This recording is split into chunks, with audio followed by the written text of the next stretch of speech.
Ray Brown's Talkin' Birds. Made possible by the generous support of the Birdwatchers General Store, Orleans, Cape Cod. Birdwatchersgeneralstore.com. And by Vortex Optics, with the VIP warranty, their unlimited lifetime promise to keep you and your optic covered. Learn more at vortexoptics.com. Good morning, afternoon, or evening, and welcome to our show number 963. We'll start off this morning with kind of a different listener-submitted avian audio postcard. This one features our friend Gino Ellison taking a little break from his North American Big Year effort, and his friend, Dr. Pepper Trail. Here we go. Hey, Ray, it's Gino Ellison. I'm out at Eastern Point in Gloucester, Massachusetts, and I'm with Pepper Trail, Ph.D., who is a forensic expert on bird crime. Am I saying that right? Pretty close, Gino. I am retired, but I was the senior forensic ornithologist for the U.S. Fish and Wildlife Service. Worked at their national lab, which is in Oregon, and I worked to identify evidence of crime when the victim of the crime was a bird. That's fascinating. Now, I know this isn't a lighthearted thing like Ace Ventura, Pet Detective. This is serious stuff. What kinds of things would you be investigating? A huge variety of different kinds of violations of federal wildlife law. Everything from identifying the victims of oil spills to the live bird trade, parrots and birds from Asia and the Caribbean, to things made of bird feathers, protected bird feathers like Brazilian feather art with macaws and harpy eagle feathers, to North American golden eagle and bald eagle feathers. So just a huge variety of things would come into our laboratory. That's fantastic. Now, you mentioned you're retired, so tell us, what are you doing now?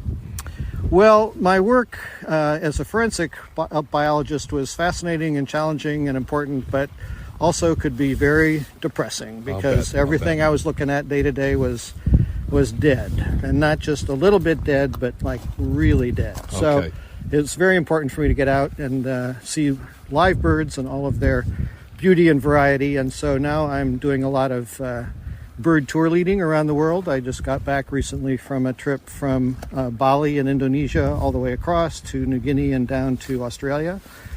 So that was fabulous. I also was in Greenland this year and in Melanesia. So travel the world to try to see exotic birds and to educate people about the importance of preserving the habitats and the birds that we have all around the globe. Well, thank you for taking a few minutes to talk with us. Thank you for your years of service with U.S. Wildlife and Fisheries, and enjoy your retirement and seeing all these wonderful birds all over the world. Oh, thanks a lot. I certainly will. All right, Ray, take it from here. All right. Thank you, Gino. He's doing that big year. We'll get an update on how he's doing, which is very well, I know, soon. Meanwhile, audio postcards. We love getting them. If you're looking at birds, just bring your smartphone or some digital device and do a little piece on what you're seeing and send it to us. Just send the file to ray@talkinbirds.com for your audio postcard, ray@talkinbirds.com. If that bird sounds familiar, you have a leg up on our Mystery Bird Contest coming along later in the show. This is a little preview of the contest. Our mystery bird is a very small, dark troglodyte species with a dark brown back and wings, brown barring on the breast and belly, a thin, pointed brown and black bill, a pale eyebrow over dark brown eyes, and a usually cocked upward tail, shorter than those of its relatives. Our bird breeds in coniferous forests through most of Canada in the northeastern U.S. and the Great Lakes region, and winters across the eastern half of the U.S. down to the Gulf Coast. It feeds on insects and other small invertebrates in spring and summer, along with berries in the fall and winter. It's our mystery bird, and we have a very special feeder this morning from Brome Bird Care.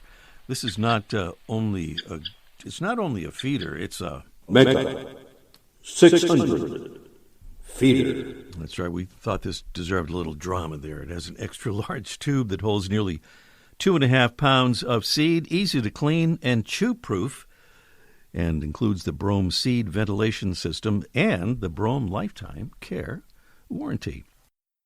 We also have a cool extra prize. It's the Backyard Field Guide. This is the new Backyard Birds, East or West, depending where our winner is. We'll decide which book our winner would like, or our winner will decide.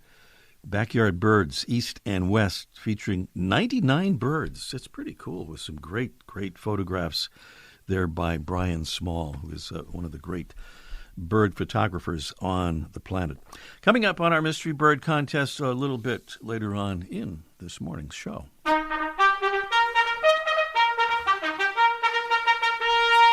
Here's a salute to another of our Talkin' Birds ambassadors helping us get the word out about birds and conservation. And we salute Chris Stafford from Lewisburg, Tennessee. Chris says, I started birding several years ago after losing my brother. The stress of it all was causing my own health to decline. Birding allowed me to slow down and remember that I was part of something so much bigger. Life still gets away from me, Chris says, but when your podcast pops up on my feed, I'm reminded to make some time, grab my binoculars, and head out onto my patch while listening to Talkin' Birds. We like that. Thank you so much, Chris, for joining our ambassadors family. Easy to do at talkinbirds.com under the Get Involved button. Still to come on our show today, we'll talk with Hesper Lana Fang about her experiences as a falconer. And we'll talk with our backyard bird expert, Mike O'Connor, in the Let's Ask Mike Live segment about wayward birds that may show up in your backyard this fall and maybe winter. And up next, a bird that many associate with the recent Thanksgiving Day holiday and maybe the whole holiday season is today's Talkin' Birds featured feathered friend.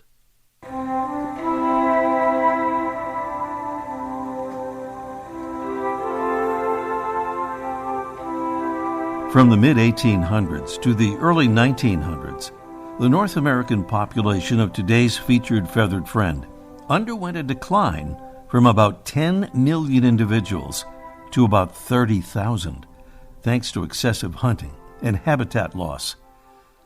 Our bird, a very large, mostly brown game bird with a naked head and red throat wattles, is the wild turkey. Starting in the 1950s, a very successful wild turkey restoration program began. More about their population numbers in a moment. Here are some pretty amazing facts and a little trivia about the wild turkey. Evidence indicates that wild turkeys have existed in North America for more than 10 million years. Just a single vote in Congress kept the wild turkey from becoming America's national emblem, instead of the bald eagle, a bird that Ben Franklin described as being a bad moral character. But Native American Apache tribe members considered the wild turkey to be timid and wouldn't use it for food or use its feathers on their arrows. The wild turkey is said to be the only native North American animal that's been widely domesticated. Wild turkeys can run up to 25 miles an hour, and they can fly up to 55 miles an hour. Mature wild turkeys have about 3,500 feathers. That fleshy growth that droops over the bill of the male wild turkey is called a snood. And what do male wild turkeys have on their legs that females don't? Answer: spurs. Yes, the wild turkey has a lot of attributes that other birds just can't claim. And is there another bird that has a bourbon named after it? Well, there is Old Crow and Kentucky Owl, but those aren't actual species names. Meanwhile, despite the big comeback of wild turkeys, there has been a recent population decline in parts of the South and Midwest, down about 15% between 2004 and 2014, and down another 3% between 2014 and 2019. North Carolina State University wildlife ecology professor Christopher Moorman told the Washington Post recently that while there are numerous theories about this population drop, the actual reason isn't really known. Today's Talkin' Birds featured feathered friend, Meleagris gallopavo. the wild turkey. Welcome again to our show, number 963. We do our live show here on Sunday mornings. It's the 3rd of December as we do our show live today. Hesper Lana Fang is a bird lover, a birder, and a falconer, and she joins us from her birding territory in Central Texas to tell us about falconry and her experience with it. Good morning, Hesper. Good morning, Ray. Thank you for letting me be here today. I'm very excited to talk about falconry with you. Our pleasure indeed.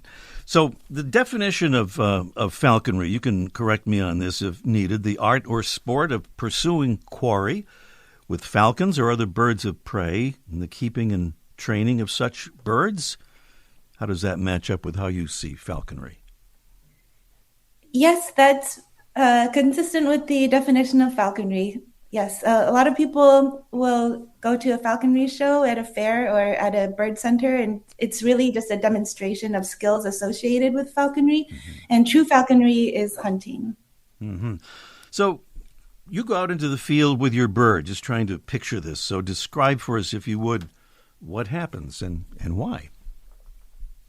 Well, essentially, it's a partnership that you build with your bird that allows you to, as the human, to become part of that hunting activity that the bird would naturally do in the wild. And so essentially, there's many different forms of falconry, but essentially what happens is the human is on the ground as a flusher, and the bird is the catcher. Okay. And the bird goes out, gets some prey, and brings it back. So my question is, why does the bird need food from you? Because it comes back to get the food that you have, right? Why does it need to do that? Well, that's a common misconception. The bird doesn't actually bring the quarry back. The bird catches the prey if the hunt is successful, mm-hmm. and then it's your job to rush over to where the bird is and protect it from other predators that may try to come steal that prey.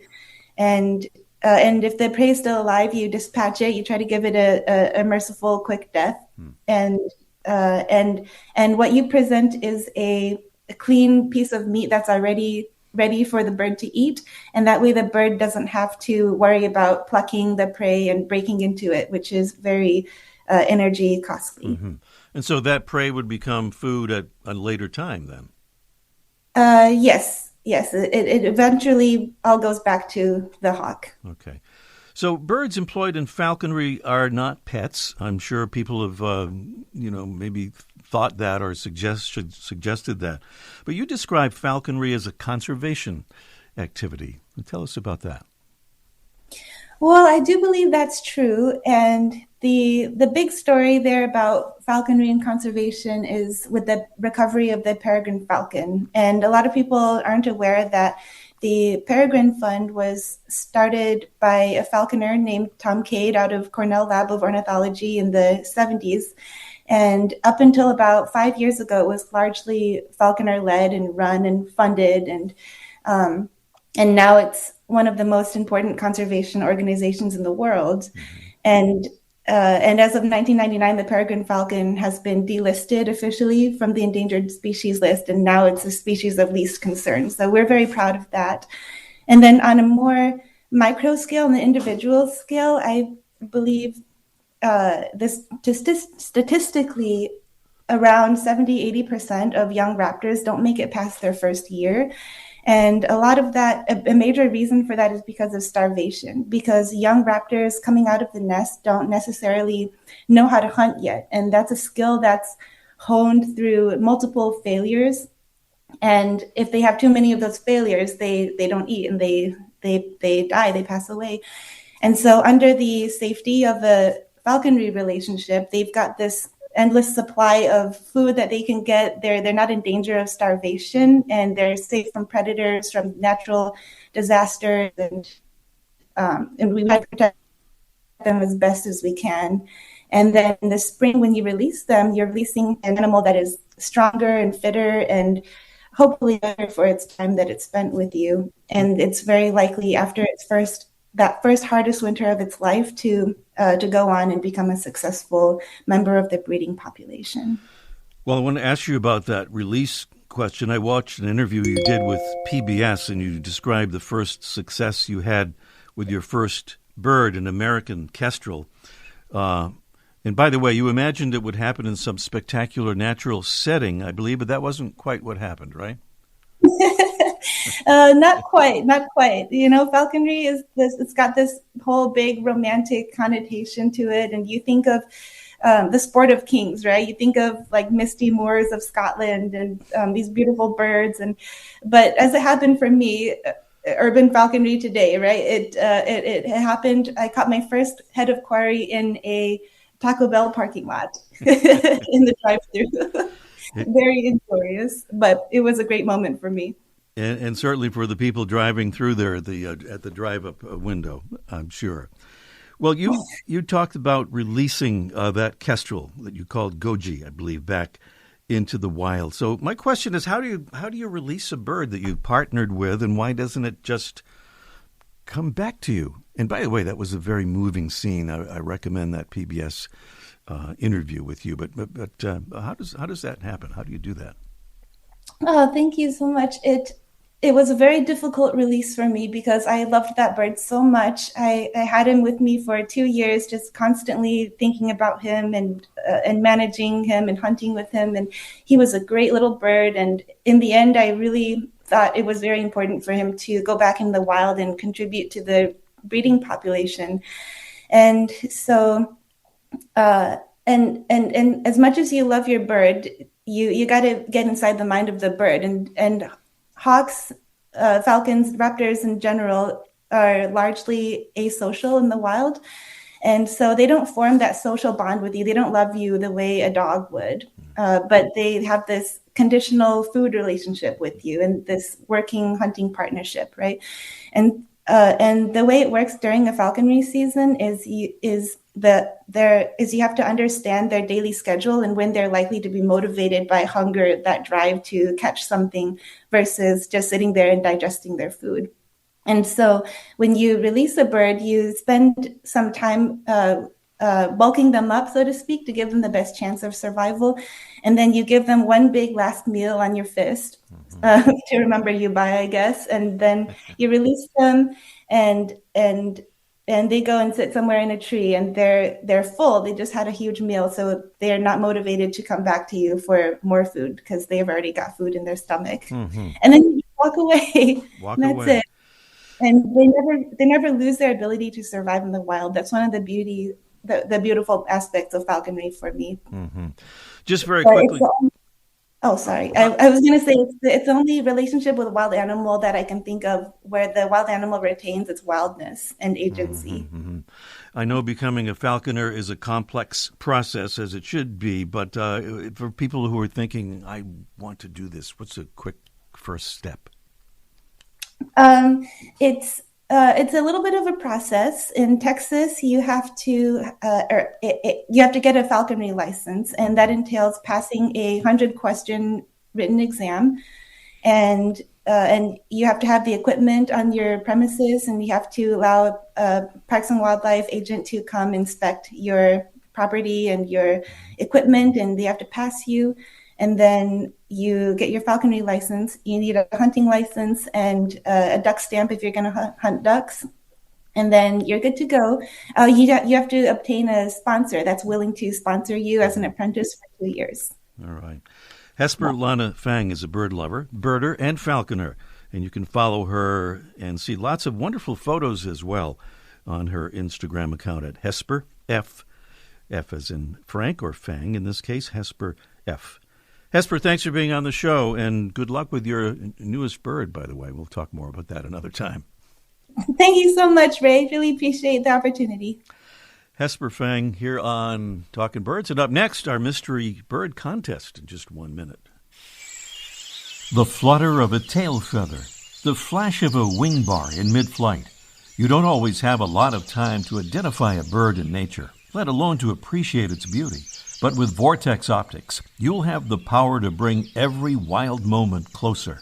When you choose Vortex, you're choosing to have a partner in the field as passionate about nature as you are. Whether you're spotting old friends on the backyard feeder or packing for a once-in-a-lifetime trip to add a few species to your life list, Vortex offers a full range of optics and optics accessories for every birder and every budget. And whether the birds are taking you to another state or another country, you're always covered by the Vortex VIP warranty, an unlimited lifetime promise to keep you and your optic covered. If you'd like to learn more, or if you need help choosing your next optic, give Vortex a call at 1-800-4VORTEX or visit vortexoptics.com. There's our mystery bird, a very small, dark troglodyte species with a dark brown back and wings, brown barring on the breast and belly, a thin, pointed brown and black bill, a pale eyebrow over the dark brown eyes, and a usually cocked upward tail, shorter than those of its relatives. Our bird is breeding in coniferous forests through most of Canada and the northeastern U.S., and Great Lakes region, wintering across the eastern half of the U.S., down to the Gulf Coast. What is our mystery bird? Please call us as soon as you can, so we'll have time for your call and guess or definitive answer, because no correct answer means a drawing determines our winner of the beautiful Brome Bird Care Mega 600 feeder and that backyard field guide, east or west, with 99 birds and fabulous photos by Brian E. Small. Here's the number to call, and please do call us as soon as you can with your guess or answer at 781-837-4900. That's 781-837-4900. Up next, it's Let's Ask Mike, live in just 1 minute. Hello, I'm Ed Begley Jr., and wherever you call home, the sounds of wildlife connect you with a greater family of life. That's why you shudder each time you see woods, marshes, meadows, or grasslands being destroyed. You know that countless birds and other wild animals are losing their homes, the greatest threat to their survival. Among the growing number of threats to wildlife, habitat loss is the most devastating. The Humane Society Wildlife Land Trust offers a humane solution, working with private landowners to protect habitat as permanent safe havens for wildlife. When you hear the familiar wild voices you love, remember, your voice is the one that can speak for wildlife and for the land they call home, ensuring that it stays forever wild. To learn more or to work with the Humane Society Wildlife Land Trust, visit wildlifelandtrust.org.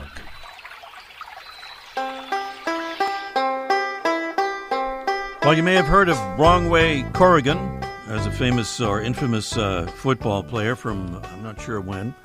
But today we have Wrong Way O'Connor. That'd be Mike O'Connor down there at the famous Birdwatchers General Store on Cape Cod.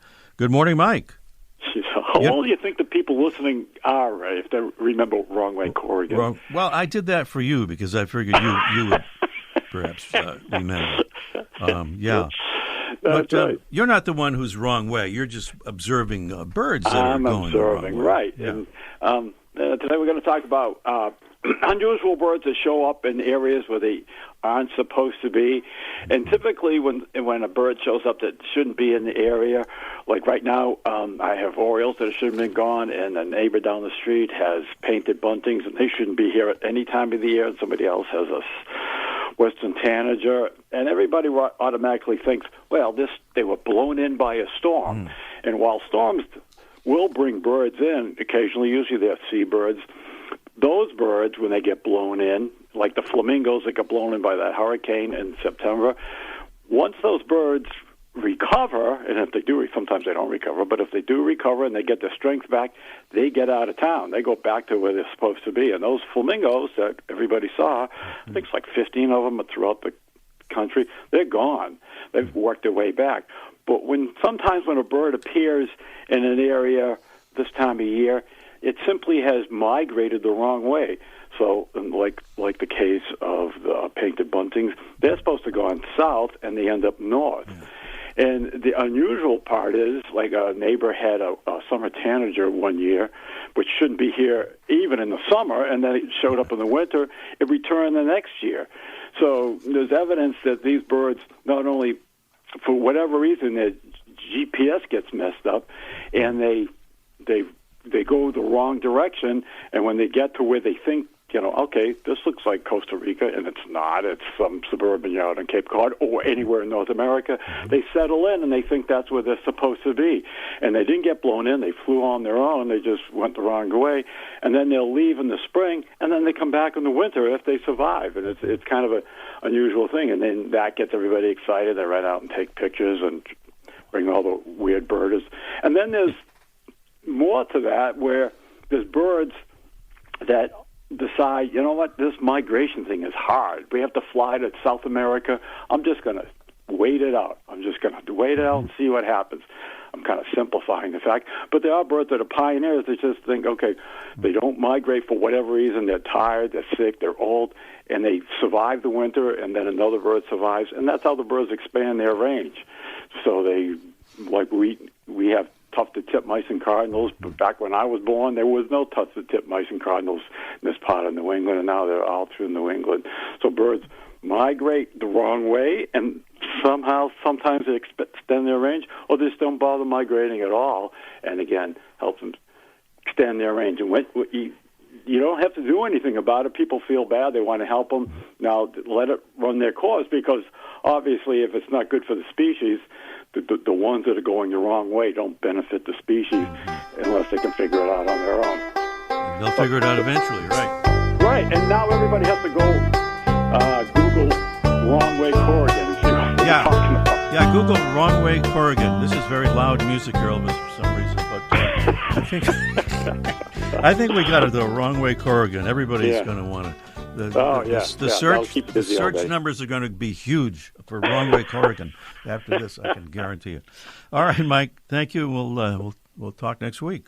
Sounds good. Okay. All right. Bye-bye. Mike O'Connor there at the famous Birdwatchers General Store on Cape Cod, and we're coming back here to the Mystery Bird Contest and hoping to give away some beautiful prizes here. If someone can identify this bird or just win by way of a drawing, if nobody gets the correct answer, that sometimes happens. Our mystery bird, a small, dark troglodyte species with a dark brown back and wings, brown barring on the breast and belly, a thin, pointed brown and black bill, a pale eyebrow over dark brown eyes, and a usually cocked upward tail, very diagnostic, shorter than other relatives. So we have Larry from Scituate, Massachusetts, on the line there. Good morning, Larry. Good morning. Good morning. What do you say, Larry, and the old mystery bird there? It's a chestnut-sided warbler. Why, you sound so confident, I'm sorry to say. Oh, I'm glad you're confident, I guess, but it just wasn't the right answer. Okay. That's all that was. Thank you for the try, Larry. Thank you. All right, thanks. We have Annette. She is somewhere up in the great state of Vermont. Good morning, Annette. Good morning, Ray. How are you? Well, doing well, thank you. We have rain here. What is it like up there? It is not raining, but it's very overcast. One of those cozy winter mornings. Yeah, we're moving into that season. I know they call this stick season in Vermont. Am I right, before we get into the winter? You are right, and then it becomes a white green mountain. White-green mountain. So to speak. Okay. Yeah, it's on its way. We've had a little so far, and now it melted, but it's on its way. All right. What about that mystery bird? I think it's a winter wren. I think it is, too. That's two of us. A winter wren. Beautiful job. We are real short on time. It's kind of a summer wren here in Vermont. Yes, indeed. We have them in our woods here on our property. They're just adorable little fellows. Yeah, and enjoy them. Enjoy the winter in Vermont. Thank you very much, Ray. Thank you for calling in, and that is our winner. So, Annette from Vermont, thanks for calling, Annette, and winter wren is the correct answer. We are so out of time. Don't forget our new Patreon thing, patreon.com/talkingbirds. Help support the show, and we'll send you some great perks, and we'll see you next week. The Bird Show, I like that. I love it. Ray Brown's Talking Birds. Made possible by the generous support of the Birdwatchers General Store, Orleans, Cape Cod. Birdwatchersgeneralstore.com. And by Vortex Optics, with the VIP warranty, their unlimited lifetime promise to keep you and your optic covered. Learn more at vortexoptics.com.